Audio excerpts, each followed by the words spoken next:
और जैसे ही इस तरफ पॉजिटिव रिफ्लेक्शन रिकॉर्ड होगा, पेपर आगे मूव करेगा and then P wave draw हो जाएगा। Hello everyone, welcome back and in this lecture we will discuss about the electrocardiogram ECG. ECG हमारे हार्ट की इलेक्ट्रिकल एक्टिविटीज का ग्राफिकल रिप्रेजेंटेशन होता है, न कि डायरेक्ट एक्शन पोटेंशियल का रिकॉर्ड। और ये हमारे को इंफॉर्मेशन देता है कि हमारे हार्ट की जो रिदमिक एक्टिविटी है वो किस तरीके से रेगुलर है या नहीं है, न कि ये मैकेनिकल एक्टिविटी के बारे में बताता है। और जिस मशीन से अपन ईसीजी रिकॉर्ड करते हैं उस मशीन को इलेक्ट्रोकार्डियोग्राफ मशीन बोलते हैं। एंड जो रिपोर्ट हमारे पास बनकर आती है, जो ग्राफ बनकर आता है, उसे अपन बोलते हैं इलेक्ट्रोकार्डियोग्राम रिपोर्ट। और इस ईसीजी मशीन के अंदर टोटल 12 लीड्स होती हैं। 12 में से 6 लीड होती हैं जो चेस्ट पर लगती हैं, V1 से लेकर V6 तक। और 6 लीड होती हैं जो लिम्बिक लीड होती है, यानी कि हमारे हैंड्स और हमारे लेग्स पे कनेक्ट होती हैं। इन V1 से लेकर V6 वाली लीड को इस मैनर में लगाया जाता है, यानी कि हार्ट की पोजीशन के मैनर में लगाया जाता है, जो माइनर सिग्नल्स को रिकॉर्ड करती हैं। एंड जो लिम्बिक लीड होती हैं उनको इस तरीके से ट्राइंगल मैनर में लगाया जाता है, जो मेजर सिग्नल्स को रिकॉर्ड करती हैं। इस इलेक्ट्रोकार्डियोग्राम को समझने के लिए कि किस तरीके से ईसीजी मशीन में इलेक्ट्रोकार्डियोग्राम रिपोर्ट रिफ्लेक्शन या फिर बात करें ग्राफ रिकॉर्ड होता है, तो उसके लिए अपन ने देखा था एक्शन पोटेंशियल। और एक्शन पोटेंशियल में कोई सेल अगर रेस्टिंग स्टेज में है, यानी कि उसके अंदर कोई सिग्नल जनरेट नहीं हो रहे हैं, तो उसका इनर एनवायरमेंट होता है नेगेटिव और आउटर एनवायरमेंट होता है पॉजिटिव। लेकिन जैसे ही सेल डिपोलराइज होगी, यानी कि सिग्नल मिलेंगे सेल को और इलेक्ट्रिकल इंपल्स रन करेगी, तो सेल का जिस तरफ से सिग्नल मिलता है उस तरफ से इनर एनवायरमेंट पॉजिटिव होना स्टार्ट हो जाता है। ऐसी सेल को अगर अपन गैल्वेनोमीटर से कनेक्ट करते हैं तो उसके अंदर दो इलेक्ट्रोड आती हैं, एक पॉजिटिव एंड एक नेगेटिव। एक तरफ अपन पॉजिटिव इलेक्ट्रोड लगा देते हैं और दूसरी तरफ नेगेटिव इलेक्ट्रोड लगा देते हैं। अब सिग्नल यहाँ पर रन करेगा तो अंदर से एनवायरमेंट सेल का पॉजिटिव होना स्टार्ट होगा। तो जिस तरफ से पॉजिटिव एनवायरमेंट स्टार्ट होना होगा उस तरफ से पॉजिटिव आयन रन करते हैं। और ये पॉजिटिव एनवायरमेंट अगर पॉजिटिव इलेक्ट्रोड की तरफ मूव करते हैं तो रिफ्लेक्ट रिकॉर्ड होता है पॉजिटिव। एंड पॉजिटिव आयन से नेगेटिव इलेक्ट्रोड की तरफ मूव करते हैं तो रिफ्लेक्ट रिकॉर्ड होता है नेगेटिव। यानी कि ये चार्ज मूव करते हैं सेम डायरेक्शन में। पॉजिटिव चार्ज पॉजिटिव इलेक्ट्रोड की तरफ मूव करेंगे तो रिफ्लेक्शन रिकॉर्ड होगा पॉजिटिव। और ऑपोजिट चार्ज की तरफ मूव होते हैं, यानी कि पॉजिटिव चार्ज नेगेटिव इलेक्ट्रोड की तरफ मूव करेंगे तो रिफ्लेक्शन रिकॉर्ड होगा नेगेटिव। तो ऐसा ही रिपोलराइजेशन में होता है कि सेल वापस रिपोलराइज होती है तो एक तरफ से एनवायरमेंट वापस नेगेटिव होना स्टार्ट हो जाता है और कंप्लीट मेम्ब्रेन का पोटेंशियल इनर एनवायरमेंट नेगेटिव हो जाता है। इसी को अपन ईसीजी मशीन के अंदर रिकॉर्ड करें तो हमारा इलेक्ट्रोकार्डियोग्राम ग्राफ बनकर आता है, ग्राफ ड्रॉ होता है। ये था हमारे हार्ट का सिग्नल कंडक्शन सिस्टम कि सबसे पहले ऐसे नोड से सिग्नल जनरेट हो रहे थे, फिर एवी नोड के पास में आ रहे थे और फिर एवी नोड इन सिग्नल्स को आगे ट्रांसफर कर रहा था।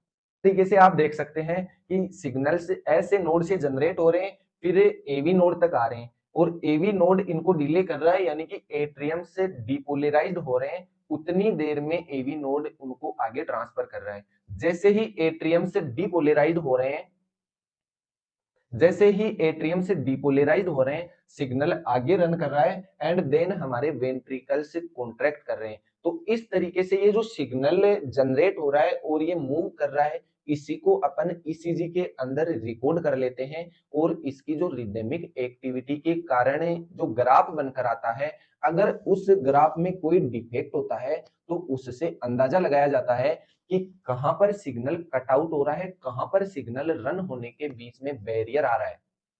अब देखते हैं अपन कि ये ईसीजी मशीन के अंदर रिकॉर्ड कैसे होता है। इस तरीके से अपन ने इलेक्ट्रोड्स को सेट कर दिया और इलेक्ट्रोड्स को अपन ने यहाँ पर गैल्वेनोमीटर टाइप की जो ईसीजी मशीन है हमारे पास में उससे कनेक्ट कर दिया। अब वहां पर जो ग्राफ बनकर आता है वो पेपर रोल लगा हुआ है। जैसे ही यहाँ पर ये रीडिंग रिकॉर्ड होगी, ये पेपर आगे मूव करता रहता है और इनकी वेव्स बना देता है। इस तरफ एस ए नोड की पोजीशन है और इस तरफ एवी नोड की पोजीशन है।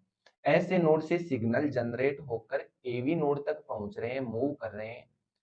तो ये पॉजिटिव चार्ज पॉजिटिव इलेक्ट्रोड की तरफ मूव कर रहे हैं, तो यहाँ पर रिफ्लेक्शन रिकॉर्ड होगा पॉजिटिव। और जैसे ही इस तरफ पॉजिटिव रिफ्लेक्शन रिकॉर्ड होगा, पेपर आगे मूव करेगा and then P wave draw हो जाएगा। और ये पी वेव है हमारे एट्रियम्स का डीपोलराइजेशन, यानी कि एट्रियम्स तक सिग्नल का जो कंडक्शन है वो है पी वेव। एंड उसके बाद में एक पी आर सेगमेंट आ रहा है यहाँ पर, लीनियर सेगमेंट। ये है कि जैसे ही एवी नोड को सिग्नल मिले, एवी नोड ने डिले कर दिया सिग्नल को, ताकि इतनी देर में एट्रियम से डिपोलराइज हो जाए, कॉन्ट्रैक्ट हो जाए। उसके बाद में सिग्नल एवी नोड से आगे ट्रांसफर होंगे वेंट्रिकल के सेप्टम पार्ट के लिए। ये पॉजिटिव चार्ज मूव कर रहे हैं नेगेटिव इलेक्ट्रोड की तरफ है, तो रिफ्लेक्शन नेगेटिव रिकॉर्ड होगा। और रिफ्लेक्शन नेगेटिव रिकॉर्ड होगा तो इस तरफ ग्राफ रिकॉर्ड होगा और ये पेपर आगे मूव करेगा, तो हमारे पास में क्यू वेव जनरेट होता है। उसके बाद में वेंट्रिकल्स का जो मेजर पार्ट है वो डिपोलराइज होगा, और मेजर पार्ट डिपोलराइज होगा तो ये पॉजिटिव चार्ज मूव करेंगे वापस पॉजिटिव इलेक्ट्रोड की तरफ, और पॉजिटिव चार्ज पॉजिटिव इलेक्ट्रोड की तरफ मूव करेंगे तो रिफ्लेक्शन रिकॉर्ड होगा पॉजिटिव, और इस तरफ वेव रिकॉर्ड होगा और उस टाइम पर पेपर मूव करेगा आगे, तो हमारे पास में वेव ड्रॉ होता है आर। आर जो वेव है वो किस चीज का है, मेजर वेंट्रिकल पार्ट का। उसके बाद में वापस से वेंट्रिकल्स के बेसल पार्ट में सिग्नल मूव करता है, और जैसे ही बेसल पार्ट में सिग्नल मूव करता है तो वो पॉजिटिव एनवायरमेंट नेगेटिव इलेक्ट्रोड की तरफ मूव करेगा। तो पॉजिटिव नेगेटिव की तरफ मूव करेगा तो रिफ्लेक्शन वापस नेगेटिव रिकॉर्ड होगा, और नेगेटिव रिकॉर्ड होगा तो हमारे पास में वेव आएगा एस, और ये एस वेव है वो है वेंट्रिकल के बेसल पार्ट का। उसके बाद में यहाँ पर एस टी सेगमेंट आता है, यानी कि इतनी देर में वेंट्रिकल्स कॉन्ट्रैक्ट कर गए, और इसके बाद में वापस होता है रिपोलराइजेशन। और रिपोलराइजेशन होगा तो ये नेगेटिव चार्ज, यानी कि सेल के अंदर का एनवायरमेंट पॉजिटिव है और वापस नेगेटिव होगा तो रिपोलराइजेशन होगा। और रिपोलराइजेशन में ये नेगेटिव चार्ज मूव करेंगे इस तरफ से इस तरफ, नेगेटिव इलेक्ट्रोड की तरफ, तब जाकर पॉजिटिव रिफ्लेक्शन रिकॉर्ड होगा और वेव ड्रॉ होगा टी, यानी कि टी वेव किस चीज का है, रिपोलराइजेशन का। तो इस तरीके से ईसीजी मशीन के अंदर ये वेव्स रिकॉर्ड होती हैं और ये ग्राफ ड्रॉ होता है। ये चार्ज मूव होता है इलेक्ट्रोड्स की डायरेक्शन में, तो ये इलेक्ट्रोड से यहाँ पर जो ईसीजी मशीन है उसमें रीडिंग रिफ्लेक्शन रिकॉर्ड करती है एंड उसका ग्राफ ड्रॉ करती है, और उसके अंदर वेव्स आती है पी क्यू आर एस और टी वेव। इस डायग्राम से भी आप देख सकते हैं कि जो पी वेव आ रहा है यहाँ पर, वो पी वेव एट्रियम्स के डिपोलराइजेशन का है। उसके बाद में अपन ने देखा क्यू वेव, और क्यू वेव आ रहा है वेंट्रिकल्स के सेप्टम पार्ट का, और इसके बाद में आर वेव रिकॉर्ड होता है, और ये आर वेव जो है वो है एपिकल पार्ट का वेंट्रिकल्स के। एंड उसके बाद में एस वेव रिकॉर्ड होता है, और ये वेंट्रिकल्स का जो बेसल पार्ट है उसके डिपोलराइजेशन का वेव है। एंड जो टी वेव है वो है वेंट्रिकल्स के रिपोलराइजेशन का। सेम चीज यहाँ पर है, यानी कि पी वेव एट्रियम के डिपोलराइजेशन का, क्यू आर एस वेंट्रिकल के डिपोलराइजेशन का, और टी वेव रिपोलराइजेशन का। जो ईसीजी से क्वेश्चन आते हैं वो इस तरीके से बनकर आते हैं कि जो P Q R S waves हैं वो किस किस डिपोलराइजेशन की है, कहां पर सिग्नल रन कर रहा है उसकी है, और टी वेव जो है वो है रिपोलराइजेशन की। अब यहाँ पर पी आर इंटरवल के लिए पूछा जाता है, तो एट्रियो वेंट्रिकुलर कंडक्शन का है पी आर इंटरवल। तो जो पी आर सेगमेंट यहाँ पर लीनियर ग्राफ ड्रॉ हुआ वो है सिग्नल डिले किया एवी नोड ने तो, और उसके बाद में क्यू आर कॉम्प्लेक्स आपको पता ही है कि वेंट्रिकल के डिपोलराइजेशन का है। क्यू और टी इंटरवल, क्यू और टी का जो इंटरवल है ये वाला, वो है वेंट्रिकल का पोटेंशियल, और एस और टी सेगमेंट है वो है प्लेटिव phase of ventricle action potential. S T segment है उसके अंदर वेंट्रिकल्स कॉन्ट्रैक्ट करते हैं, उसका सेगमेंट है, उसके बाद में वापस रिपोलराइजेशन स्टार्ट हो जाता है। अगर हमारे हार्ट के इलेक्ट्रिकल सिग्नल्स हैं उनके बीच में कोई बैरियर आ जाता है तो वो ईसीजी मशीन के अंदर कैसे रिकॉर्ड होता है। हम लोगों ने देखा कि ऐसे नोड सिग्नल जनरेट करता है 70 से 100 टाइम पर minute, and AV node signal generate करता है अबाउट 50 टाइम पर minute, and Purkinje fibres signal generate कर सकते हैं अप्रोक्स 30 टाइम पर मिनट। यानी कि ऐसे नोड की स्पीड एवी नोड से डबल है।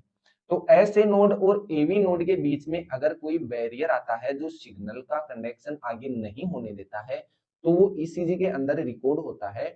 ऐसे नोड ने सिग्नल जनरेट किए, एट्रियम डिपोलराइजेशन हुआ और यहाँ पर वेव बना पी वेव। उसके बाद में वापस से ऐसे नोड ने सिग्नल जनरेट किए, एट्रियम डिपोलराइजेशन हुआ, वापस वेव बना पी वेव। यानी कि लगभग 2 बार ऐसे नोड ने सिग्नल जनरेट कर दिए। तो इसकी हाफ स्पीड से तो एवी नोड भी सिग्नल जनरेट करता है। फिर एवी नोड का सिग्नल आया यहाँ पर तो वेंट्रिकल डिपोलराइज होगा, यानी कि क्यू आर और एस वेव जनरेट होगा और उसके बाद में वापस रिपोलराइजेशन का वेव होगा। तो अगर ऐसे नोड और एवी नोड के बीच में कोई बैरियर आता है जो सिग्नल के कंडक्शन को बैरियर्ड करता है तो ईसीजी के अंदर पी वेव रिपीट होगा, एंड इसके बाद में वापस इसी तरीके से डबल पी वेव, फिर क्यू आर एस एंड वापस टी वेव। अगर ऐसे नोड और एवी नोड के बीच में पार्शियली ब्लॉक है तो कभी तो पी वेव रिपीट होगा और कभी पी वेव रिपीट नहीं होगा। अगर एवी नोड और बंडल ऑफ हिज के बीच में कोई बैरियर होगा तो यहाँ से only signal bundle of his से ही जनरेट होगा एंड देन वेंट्रिकल्स कॉन्ट्रैक्ट करेंगे। तो बंडल ऑफ हिज 30 टाइम पर मिनट सिग्नल जनरेट कर सकते हैं, तो हार्ट रेट 30 से 20 टाइम पर मिनट हो सकता है। तो चलिए मिलते हैं नए लेक्चर में नए टॉपिक के साथ में, तब तक के लिए धन्यवाद, थैंक यू सो मच।